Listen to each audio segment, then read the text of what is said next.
여러분 안녕하세요. 레비 나크맨과 레비 노슨의 환상의 세력을 부수기 파트 2에 해당하는 좁은 다리를 건너다 책의 11장 낮과 밤을 읽어드리겠습니다. 처음에 지구는 어둠과 함께 혼돈과 환량이 있었습니다. 하나님께서 빛이 있게 하자라고 말씀하셨습니다. 하나님께서 빛을 낮이라고 부르시고 어둠을 밤이라고 부르셨습니다.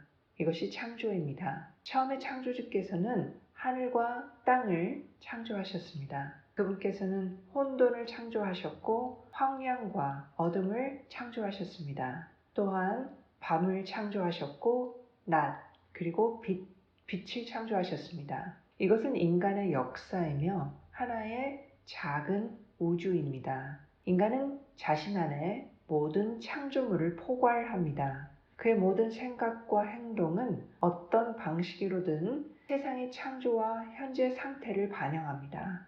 밤의 어둠과 낮의 빛은 해가 지거나 뜰 때 일어나는 변화보다 훨씬 더 큰 것입니다. 개념적으로 어둠과 빛은 우리 삶의 다양한 측면에서 나타납니다. 우리에게는 좋은 날과 어두운 날이 있습니다. 우리는 모든 것이 뜻대로 되는 것처럼 보일 때가 있습니다. 우리가 무엇을 하든지 잘 되고 우리에게 일어나는 모든 것이 옳게 보입니다. 이런 일이 일어날 때 낮은 결코 충분히 길어 보이지 않습니다. 그러나 우리는 또한 모든 것이 반대로 갈 때 무엇을 하든 잘못되고 일어나는 모든 것이 문제적일 수도 있습니다. 그러면 밤은 결코 끝나지 않는 것처럼 보입니다. 이 과정에서 우리는 창조의 과정과 우리 자신의 창조를 반복해서 경험하고 있습니다. 해질녘의 개념은 그리하여 창조가 시작됩니다. 혼돈과 혼란, 곤경과 어려움이 사람을 설정합니다. 삶은 영원해 보이는 어둠, 그것으로 가득 차 있습니다. 그러나 이 황혼은 실제로 하루의 시작인 것입니다. 그것은 인생의 새로운 단계의 시작입니다. 우리가 어둠과 우유부단함을 동반한 시작을 경험할 때 그것을 새로운 것을 배우고 다른 것을 경험할 수 있는 새로운 기회로 보아야 합니다. 하루는 어둡고 우울하게 시작되지만 빛으로 끝납니다. 그러므로 문제를 우연의 일치로 보아서는 안 되며 우울증에 대한 변명으로 보아서도 안 됩니다. 오히려 새로운 시작을 위한 기회로 보아야 합니다. 이 문제가 단시 일시적일 뿐이고 인생의 또 다른 단계일 뿐이라는 점을 이해한다면 이 문제에 더 잘 대처하실 수 있습니다. 하나님께서는 우리에게 혼란과 혼돈의 밤을 주셨지만 그 밤이 영원히 지속되기를 바라지 않으셨습니다. 그 후에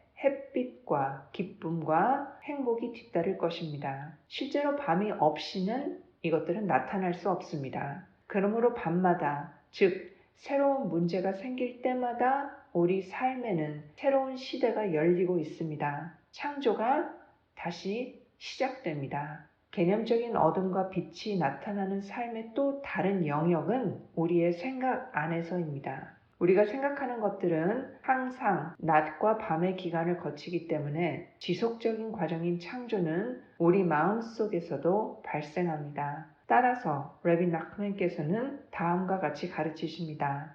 낮은 지혜를 제안합니다. 밤은 지식이 부족한 상태를 나타냅니다. 어둠과 밤은 인간의 질문과 의심, 즉 인간의 혼란 상태를 상징합니다. 빛과 낮, 이것은 해결책과 명확성의 상징입니다. 그것들로 그는 개인적인 혼란을 해결하고 있는 것입니다. 당연히 낮의 빛, 지혜와 지식이 선호됩니다. 개인적인 질문에 모두 대답을 받고 개인적인 문제가 모두 해결되는 것을 원하지 않는 사람이 어디 있겠습니까? 사실 기회가 주어진다면 우리 모두는 인생의 혼란스러운 시기와 혼돈의 순간에서 완전히 자유로워질 수 있는 기능성에 뛰어들지 않을까요? 사실 기회가 주어진다면 우리 모두는 인생의 혼란스러운 시기와 혼돈의 순간에서 완전히 자유로워질 수 있는 가능성에 뛰어들지 않을까요? 하지만 창조의 경우나 우리 일상생활의 특별한 창조물에서는 그런 식으로 작동하지 않습니다. 지구는 혼란스럽고 황량했으며 어둠이 있었습니다. 어둠이 먼저 왔습니다. 첫 번째 밤이 왔습니다. 그 후에야 하나님께서 빛이 있게 하자라고 말씀하셨습니다. 무엇보다 누구보다도 우리의 생각은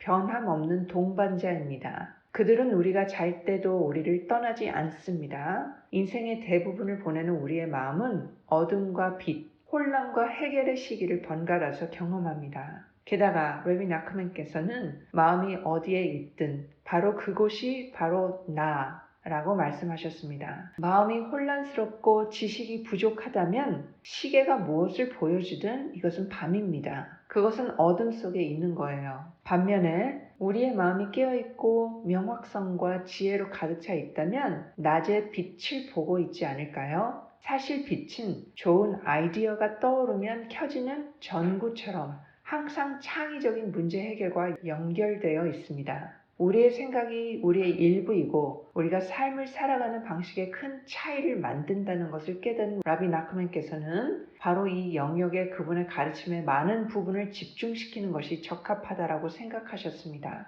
레비께서 하신 말씀은 모든 것은 자신의 태도에 달려있다라는 것입니다. 밤을 공포로 보시나요? 아니면 창조적인 도전으로 보시나요? 어둠에 덮여 계시나요? 아니면 그것이 당신을 더 높은 곳으로 향하도록 동기를 부여하나요? 레벨 나크맨께서의 다음과 같은 일련의 가르침을 생각해 봅시다. 첫 번째, 밤은 어둠, 악을 우리의 생각에서 제거하기 위한 긍정적인 투쟁에 초점을 맞추고 있습니다. 낮이라고 불리는 두 번째는 우리의 생각을 통해 어떻게 빛, 좋은 것을 만들 수 있는지에 초점을 맞추고 있습니다.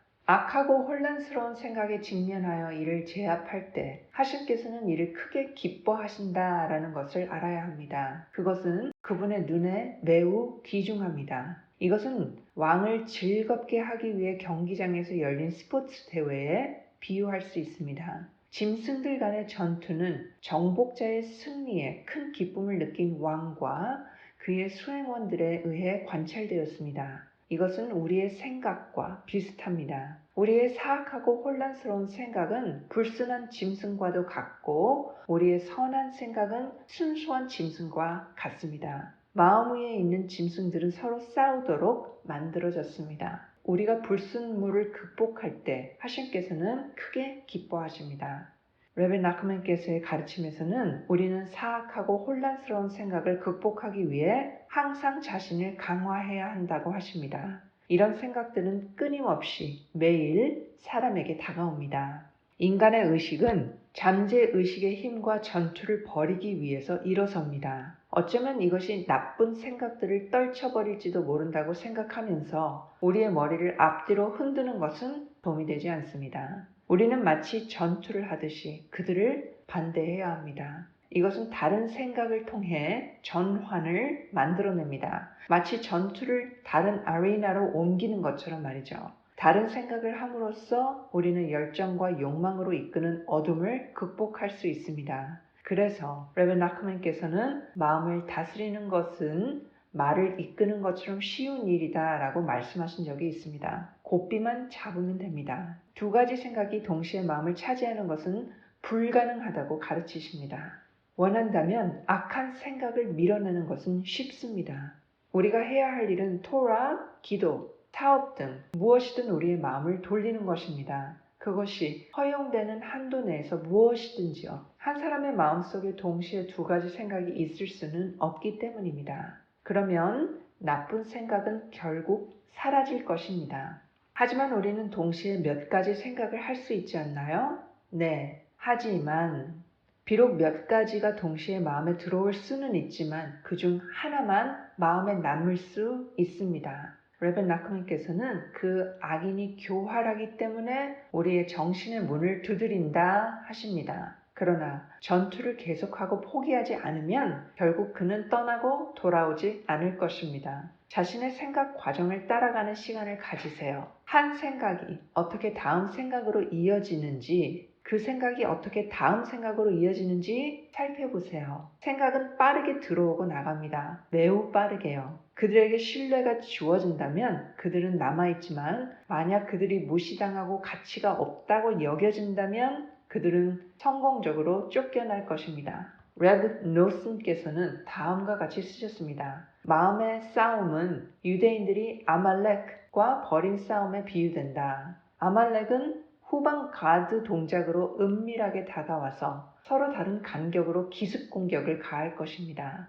마찬가지로 아말렉은 우리 마음에 침투하여서 무신론, 부도덕 등의 씨앗을 심습니다. 그러므로 토라는 모든 유대인들에게 끊임없이 아말렉 전투를 기억하고 결코 잊지 말라라고 명령합니다. 게다가 아말렉과 의심, 사펙 수치는 240이며 서로 동일합니다. 우리의 마음에 만연한 모든 의심들은 모두 삶에서 특히 하셴을 섬기면서 어떻게 나아가야 할지에 대한 불확실성이며 아말렉에서 비롯되었습니다. 우리는 우리의 생각을 통제하기 위해 끊임없이 노력해야 합니다. 이러한 의심이 있는 곳에서는 우리는 마음을 쏟아 기도로 하셴께 아말렉과 싸워서 그들을 멸하시기를 간구해야 합니다. 우리 생각과 관련하여 밤과 어둠의 또 다른 매우 중요한 측면은 단일 은닉과 아스타라 내의 아스타라, 이것은 이중은폐 개념과 관련이 있습니다. 레베 낙만께서는 우리가 하셴과 거리감을 느낄 때가 있다라고 가르치십니다. 하셴께서는 우리가 행한 일 때문에 우리에게서 자신을 숨기고 계십니다. 우리는 아스타라 안에 있습니다. 비록 지금은 그분을 찾기가 다분히 어렵더라도 그분을 찾을 자격을 갖출 때까지 하셴을 찾아야 한다는 것을 알고 있습니다. 그러나 최악에 숨겨진 경우가 있는데 이것은 아스타라 안에 있는 아스타라, 이중은닉입니다. 그러한 상황에서는 우리가 하셴으로부터 멀리 떨어져 있다라고 생각하는 것조차 전혀 떠오르지 않습니다. 그러나 토라를 공부함으로써 우리는 아스타라와 아스타라 안의 아스타라에서 깨어나는 지식을 얻습니다. 우리는 우리의 삶에 아스타라, 은닉이 없다 여기며 돌아다닙니다. 이러저러한 방식으로 하셴을 발견한 것처럼 빛을 본 것처럼 생각합니다. 하지만 진짜 그랬나요? 우리는 그분에 대해서 이야기합니다. 우리는 그분의 이름도 언급합니다.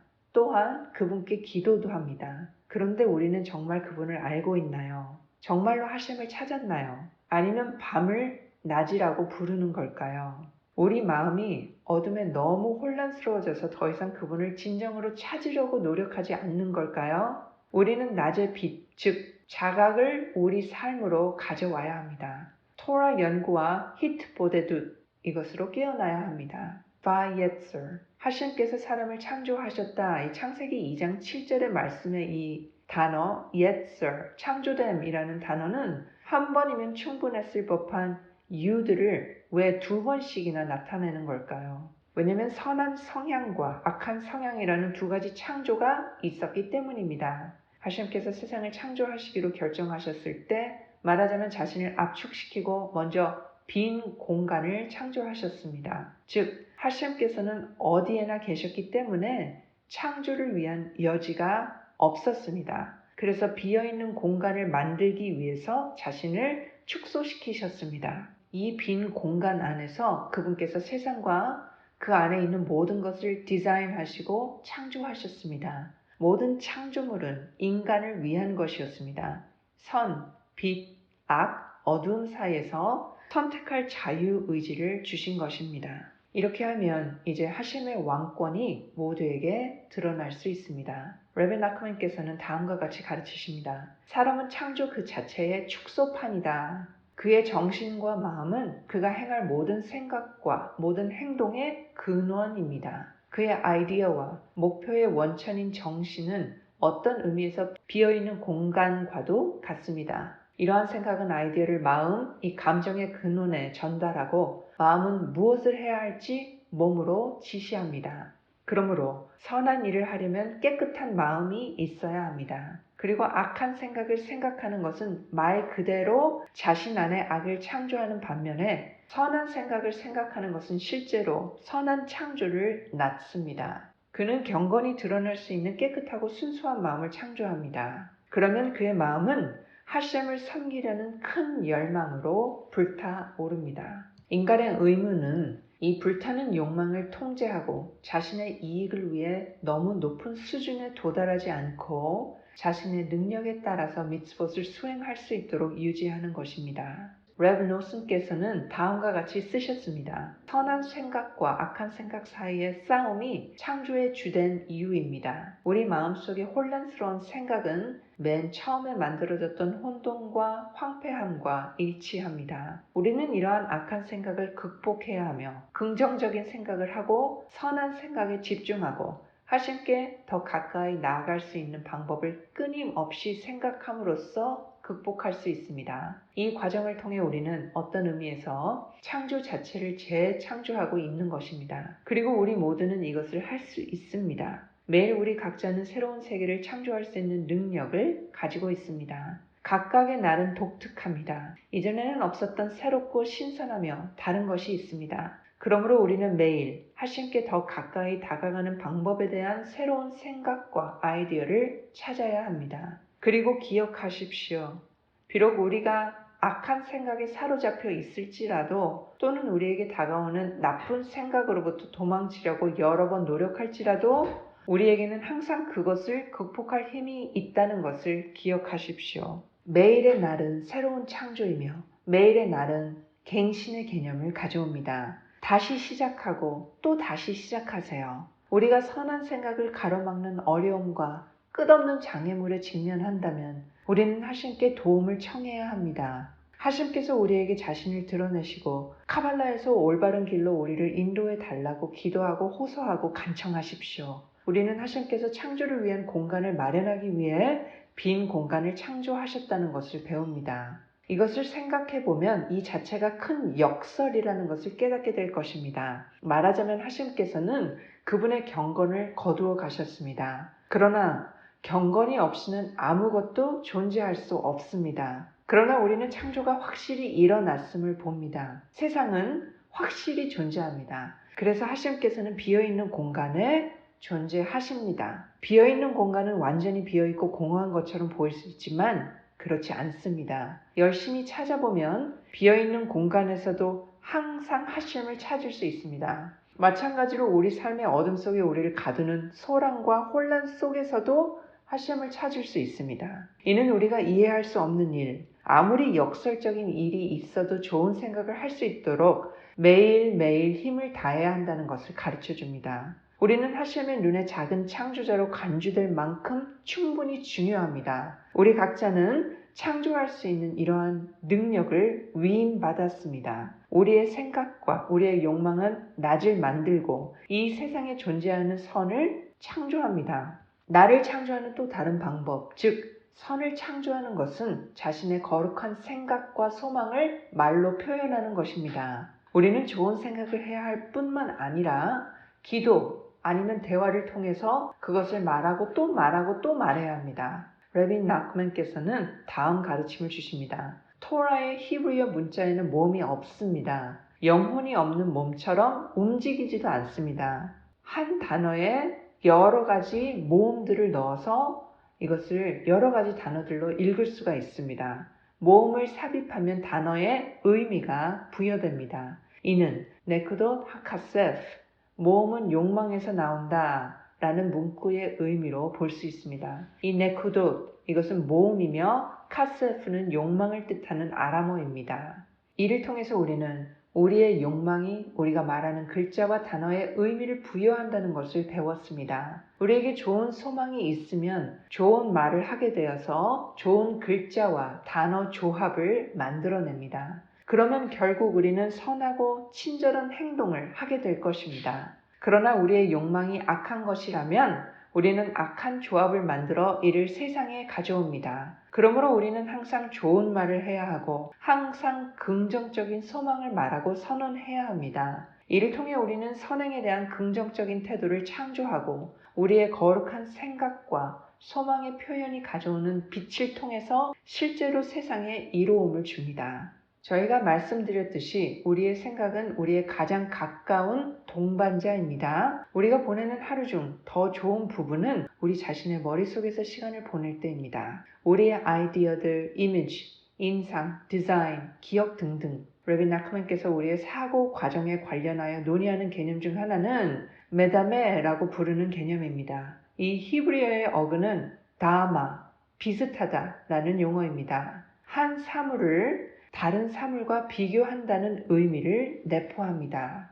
그러므로 레빗께서 메다메라는 단어를 사용하신 것은 마음의 상상력이 풍부한 능력으로 가장 잘 번역될 수 있습니다. 그러나 이것은 우리에게 완전한 그림을 제공하지 못할 것입니다. 왜냐하면 상황에 따라서 레빗 나크맨께서는 이 단어를 창의적인 시각화 또는 일반적으로 환상이라고 불리는 것을 의미하기 위해 사용하기 때문입니다. 창의적인 시각화로서 메다메는 우리가 빛과 낮과 연관시키는 품질을 말합니다. 메다메는 환상이지만 우리는 어둠과 밤과 연결되어 있습니다. 이 환상으로서의 상상입니다. 인생의 어느 시점에서 자신의 상상력을 마음껏 발휘해보지 않은 사람이 어디 있겠습니까? 이런 일이 일어나도록 허용하면 우리의 생각은 온갖 종류의 혼란과 혼돈에 빠지게 되고 우리 마음은 모든 것을 밤으로 보게 됩니다. 예를 들어 우리가 두려워하는 것에 상상력을 집중시키면 어떤 일이 일어나는지 생각해 보세요.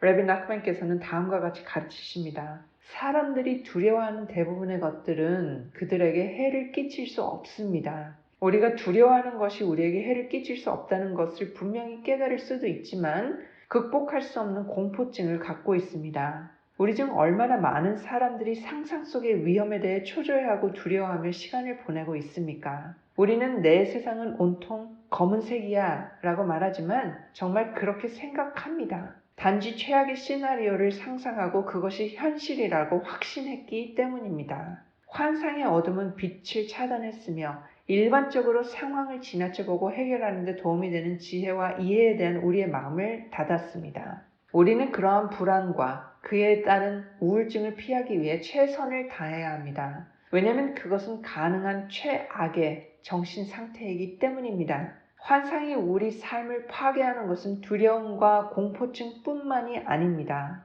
레빗 나크맨께서는 사람의 욕망과 악한 성향이 환상적이고 꿈 같은 것이라고 언급한 교훈을 마치신 후 이렇게 말씀하셨습니다. 우리는 악한 자에게 새로운 이름을 주어야 합니다. 이제부터 그는 상상이라 불려야 한다라고 말씀하십니다. 우리는 자신이 실제와 다르다고 상상합니다. 자신이 없어서는 안 될 존재라고 생각할 수 있으며 이는 오만함과 분쟁으로 이어질 수 있습니다. 때로는 우리 눈앞에서 가족 생활이 무너지고 있을 때 우리는 가족 생활이 괜찮다라고 생각할 수도 있습니다. 우리는 사실상 불가능한 재정적인 안정을 가지고 있거나 달성할 수 있다라고 생각하며 자신을 속입니다. 때로는 우리의 영적 성취와 종교적 헌신에 대한 환상을 만들기도 합니다. 우리 자신에게 말하고 다른 사람들이 믿게 하려는 만큼 정말로 하신께 헌신하고 선한 사람이 되기 위해 헌신하고 있나요? 우리가 하는 일을 할 때 우리는 정말로 유대교에 충실합니까? 우리 조상들께서는 우리의 신앙에 충실하기 위해 자신의 생명을 최고의 희생으로 바쳤습니다. 그렇게 하라는 요청을 받는다면 우리도 똑같이 할 것입니까? 이것은 레빗 나크맨께서 악마라고 부르는 우리의 상상의 환상적인 측면입니다. 우리가 도망쳐야 할 것은 메다메입니다. 레빗 나크맨께서 말씀하셨듯이 세상은 당신을 속이고 있습니다. 나한테서 이걸 받아들이라 라고 한다면 속지 마시라고 말씀하십니다. 우리를 어둠 속으로 속이는 것이 아니라 우리 마음의 빛과 지혜와 이해력을 가져다주는 상상에는 또 다른 측면이 있습니다.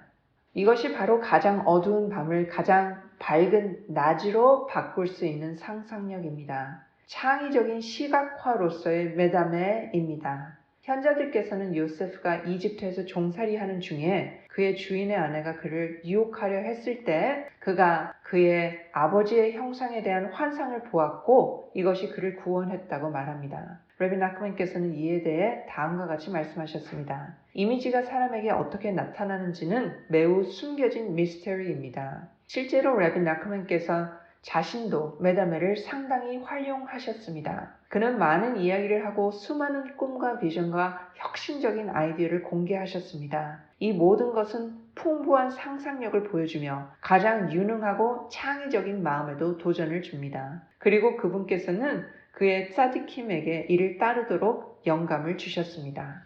그러므로 레벳께서 상상력의 긍정적인 특징과 그것이 우리의 이익을 위해 어떻게 사용되는지도 인식했다는 것은 의심의 여지가 없습니다. 레베의 글 전반에 걸쳐서 상상력에 대한 언급이 있습니다. 다음은 긍정적인 측면을 활용하기 위한 그의 제안 중 일부입니다. 인간의 사고는 엄청난 잠재력을 가지고 있습니다. 어떤 것에 생각을 집중하고 그것이 실제로 그렇게 될 것이다 라고 상상할 때 우리는 실제로 그 일이 일어나도록 강요할 수 있습니다. 이를 달성하려면 원하는 결과의 모든 단계를 아주 자세하게 시각화해야 합니다. 확산되고 일반화된 사고는 작동하지 않습니다. 그러나 마음의 모든 기능이 우리가 보고 싶은 일에 집중적으로 집중할 때 우리는 진정으로 세상의 모든 종류의 문제에 큰 영향력을 행사할 수 있습니다. 토라를 공부할 때 공부 일정을 상상하고 계획하십시오. 이 학습 과정을 어떻게 진행할 것인지 정확히 마음속에 그려보세요. 실제로 계획을 이행할 때까지 자신이 그것을 수행하고 성공하는 모습을 시각화하십시오. 레브 나크만께서는 다음과 같이 가르치십니다. 우리가 불안하고 불행할 때 적어도 우리 자신이 즐겁다고 상상해야 합니다. 마음속으로는 우울할 수도 있지만 행복하게 행동하면 결국 진정한 기쁨을 누리게 될 것입니다. 독창적인 통찰력을 개발하는 것은 모든 토라 연구에서 가장 바람직한 목표입니다. 이러한 혁신적인 사고에 합당하려면 레비 나크만께서는 항목과 항목, 생각과 생각을 비교하는 상상력의 힘을 사용해야 한다라고 말씀하십니다. 우리는 하셴을 섬기고 우리 자신을 더 나은 사람으로 만들기 위해 사용하는 상상력의 모든 측면이 긍정적인 특성이어야 한다고 결론 내릴 수 있습니다.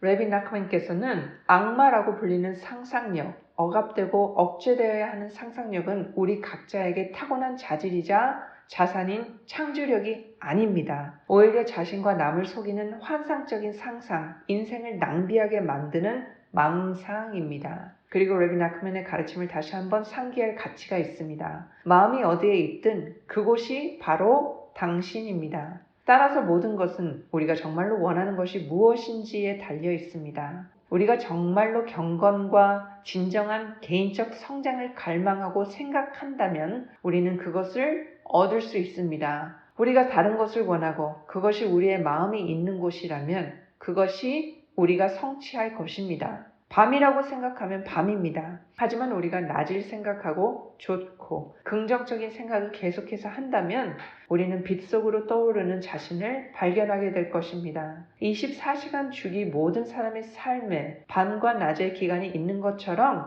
모든 날에는 밤과 낮이 있으며 어둠과 빛의 순간이 있습니다. 이는 유대인이 24시간 주기로 하는 1년의 매일 기도의 관점에서 볼 때 특히 분명해집니다. 매일의 3가지 기도문을 소개한 사람은 바로 족장들이었습니다. 아브라함은 아침 기도를, 이삭은 오후 기도, 그리고 야곱은 저녁 기도를 시작했습니다. 현재들께서는 아침 기도와 오후 기도는 필수적이며 밤 기도는 선택사항이라고 가르치셨습니다. 요즘에는 저녁 기도도 의무화되었습니다. 레베 나크만께서는 이렇게 가르치셨습니다. 우리는 기도를 하나로 만들려고 노력해야 합니다. 이것은 우리가 마지막 단어를 다 말할 때까지 우리가 말하는 첫 글자를 기억함으로써 이루어집니다. 그렇다면 기도는 하나의 단위입니다. 이로써 우리는 이 세상에서 시선을 완전히 떼고 하나, 하심과 하나가 될 수 있습니다. 그러면 우리는 물리적 세계 너머를 볼 수 있고 목표인 끝을 바라볼 수 있기 때문에 항상 우리의 문제를 극복할 수 있을 것입니다. 그러면 우리는 모든 것이 좋고 행복할 가치가 있다는 것을 깨닫게 될 것입니다.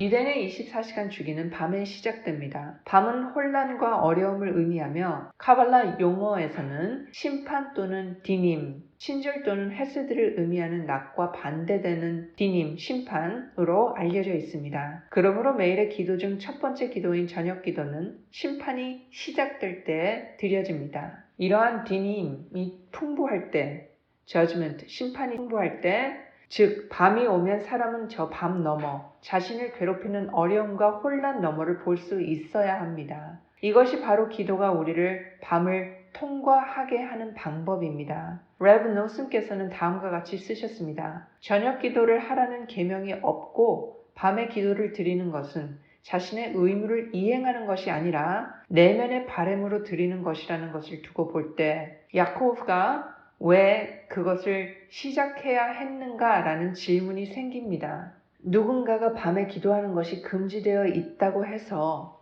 야코브이 밤에 기도하는 것이 허용된다는 것을 보여주기 위해 선례를 세워야 했었을까요?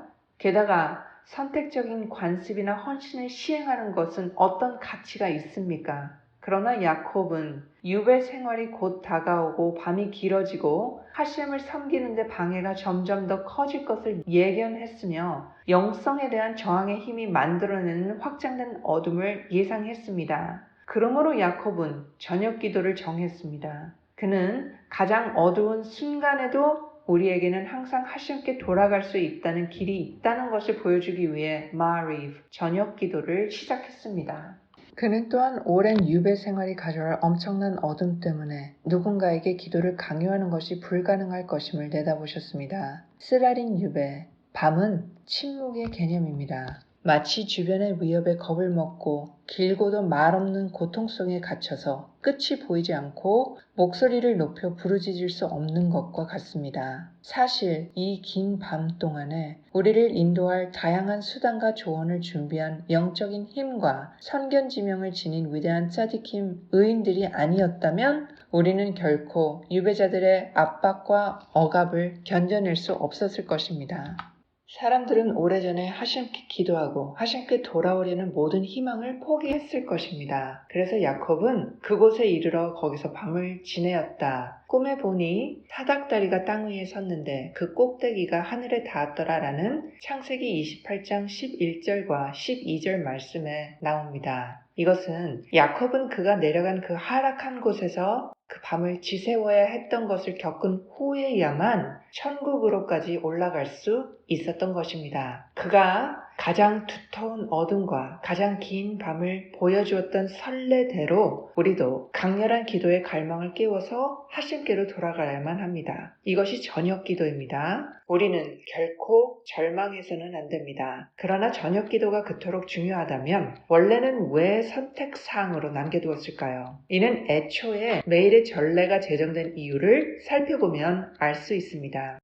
이것은 기도를 드리는 공식적인 의식의 도움 없이는 하셴께 간구할 수 없는 사람들을 돕기 위해서 행해진 것입니다. 그러나 가장 생산적이고 완전한 기도는 마음에서 우러나오는 기도입니다. 히트 보데두트라고 알려진 개인적이고 한적한 기도이지요. 이것이 야콥이 염두에 두었던 것입니다. 즉흥적인 기도이며 사람이 어디에 있든 과거에 무엇을 했든 항상 바칠 수 있는 기도입니다. 이것은 야콥이 저녁 기도로 소개한 선택적인 기도입니다. 그분의 의도는 가장 어두운 순간에도 결코 포기하지 않는 용기를 우리에게 심어주는 것이었습니다. 개념적으로 잠을 방해하고 한밤중에 일어나 화속 기도를 암송하는 주요 이유 중 하나는 일상생활에서 우리를 둘러싸고 있는 어둠을 깨트리기 위한 것입니다. 레브 노슨께서는 다음과 같이 쓰셨습니다. 하셴께로부터 멀리 떨어져 있는 사람은 잠자는 사람에 비유됩니다. 잠이 깊어질수록 하셴을 섬기기 위해 깨어나기가 더 어려워집니다. 더욱이 잠은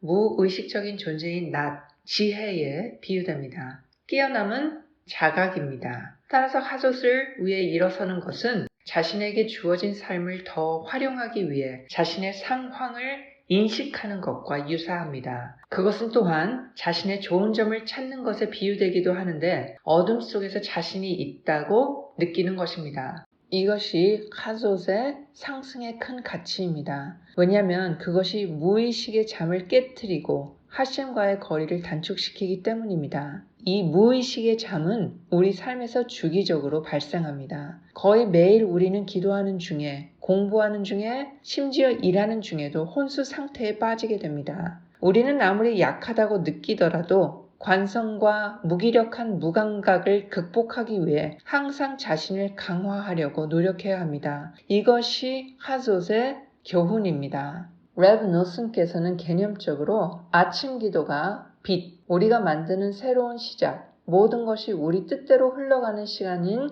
낮과 관련된 24시간 주기의 일부를 암시한다고 말씀하십니다.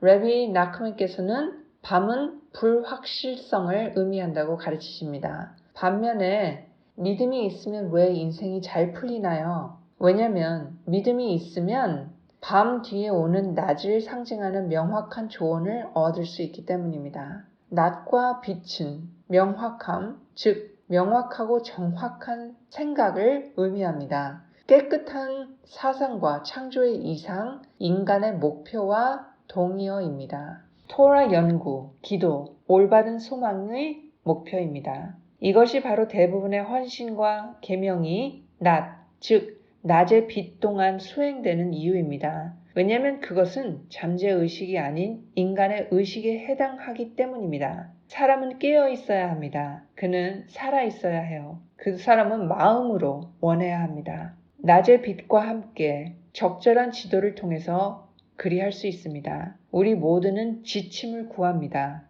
우리 모두는 우리를 올바른 길로 인도해줄 적절한 빛을 찾고 있습니다. 이것이 낮의 의미입니다. 레브 노슨께서는 다음과 같이 쓰셨습니다. 갓 태어난 아기는 어떤 지식도 갖고 있지 않습니다. 하지만 그는 인생의 여러 단계를 거치면서 성장하면서 조금씩 배웁니다. 그가 시작하는 각각의 새로운 개발 영역은 마치 다시 시작하는 것과 같습니다. 그리고 새로운 것을 배울 때마다 그는 다시 한번 사이클을 시작합니다. 다비드 왕께서 우리에게 말씀하시듯이 우리의 믿음은 밤에 있습니다. 왜냐하면 밤과 어둠도 믿음의 개념이기 때문입니다. 어떻게요? 앞서 언급한 것처럼 레비 나크맨께서 낮과 연결하는 이해와 지식과는 반대로 믿음은 이해와 지식의 빛이 없을 때만 적용된다고 하십니다. 그러므로 밤이 우리에게 볼 수 있는 빛을 주지 않듯이 미지의 세계에 맞서 싸울 때에도 믿음이 있어야 합니다. 누가 하심을 보았습니까? 누가 그분과 그분의 길을 이해할 수 있습니까? 그러나 밤 뒤에는 항상 낮이 따르고 어둠 뒤에는 항상 빛과 이해가 옵니다. 믿음을 통해 이해할 수 있습니다. 그리고 사람이 하심을 믿을수록 하심께 대해 더 많이 깨닫게 되며 그분이 어디에나 계시다는 것과 우리가 그분을 찾을 수 있다는 것을 알게 됩니다. 우리 인생에는 좋은 순간도 있고 어려운 순간도 있습니다. 때로는 빛이 우리의 밤을 채우고 어둠이 우리의 낮을 채울 때도 있습니다. 우리가 가지고 있는 것을 활용하는 것은 우리에게 달려 있습니다. 우리는 어두운 순간에 압도당하고 혼란에 절망할 수도 있고 어둠, 밤, 혼란을 받아들이고 하심께로 향하여 이렇게 말할 수도 있습니다. 저는 환난과 문제와 의심으로 둘러싸여 있습니다. 제가 당신께로 향할 수 있도록 도와주세요. 제가 당신을 믿을 수 있도록 도와주세요. 당신의 선하심과 인자하심으로 제 자신을 강하게 도와주세요. 지금 이 순간 저는 혼란스럽지만 당신께 대한 저의 믿음을 굳건히 하겠습니다. 레비 나크맨께서는 우리에게 절대 포기하지 마세요. 결코 절망하지 마십시오. 그러므로 제가 당신께 대한 믿음을 새롭게 할 수 있도록 도와주세요 라고 기도할 것을 가르치셨습니다.